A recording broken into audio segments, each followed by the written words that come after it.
तो तव्हांखे अलाह साईं तौफ़ीक़ ॾे पंहिंजो छेलो करियो।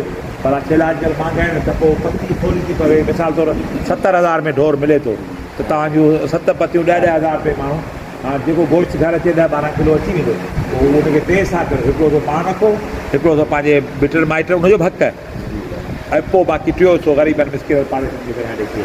असांजे वरी हिते रवाज इहो हाणे छा था कनि जेको क़ुर्बानी जो गोश्त तो कोई हो सभिनी ग़रीबनि ॾेई छॾींदो आहे, शर्त में ई कोन्हे।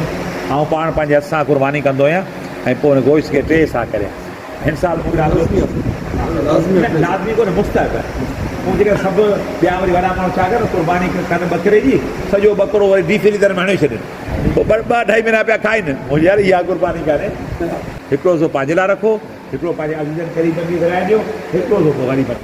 ऐं ॿियो त क़ुर्बानी पाॾे जी बि जाइज़ आहे। जेको कुहूं तव्हां उतरा कुहूं चयो अथव पाॾो मेंह जो बचो, उहा मेंह जी क़ुर्बानी मेंह जो बचो पाॾो जेको थियो त चयो था वछ जी क़ुर्बानी जाइज़ आहे। पर आलमनि लिखियो आहे त वधीक सवाबु गांइ ढोर में आहे। माना जेकर गाबो करियो या गाबी करियो उन या ढगी करियो या ॾांद करियो त वधीक सवाबु आहे। इहो असां वटि फतवा आहे।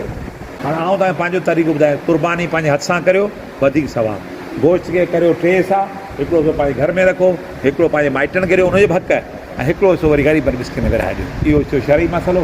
पर जेको अकीको सकीको रहियल आहे उहो क़ुर्बानी जे ढोर में 7 पतियुनि में तव्हां बिल्कुलु नओं मसइलो आहे। तव्हां शायदि न ॿुधो हुजे पर ॿुधो त हाणे इहो साईं या शबीर इन मसइलो मूंखां पुछियो। मुंहिंजो हाणे साईं तव्हांखे ॿुधायूं त ॿी भाई जमायत हेतिरा सारा माण्हू बीठा आहिनि, भले ॿुधनि फैज़याब थियनि त दीन जी ख़बर पए।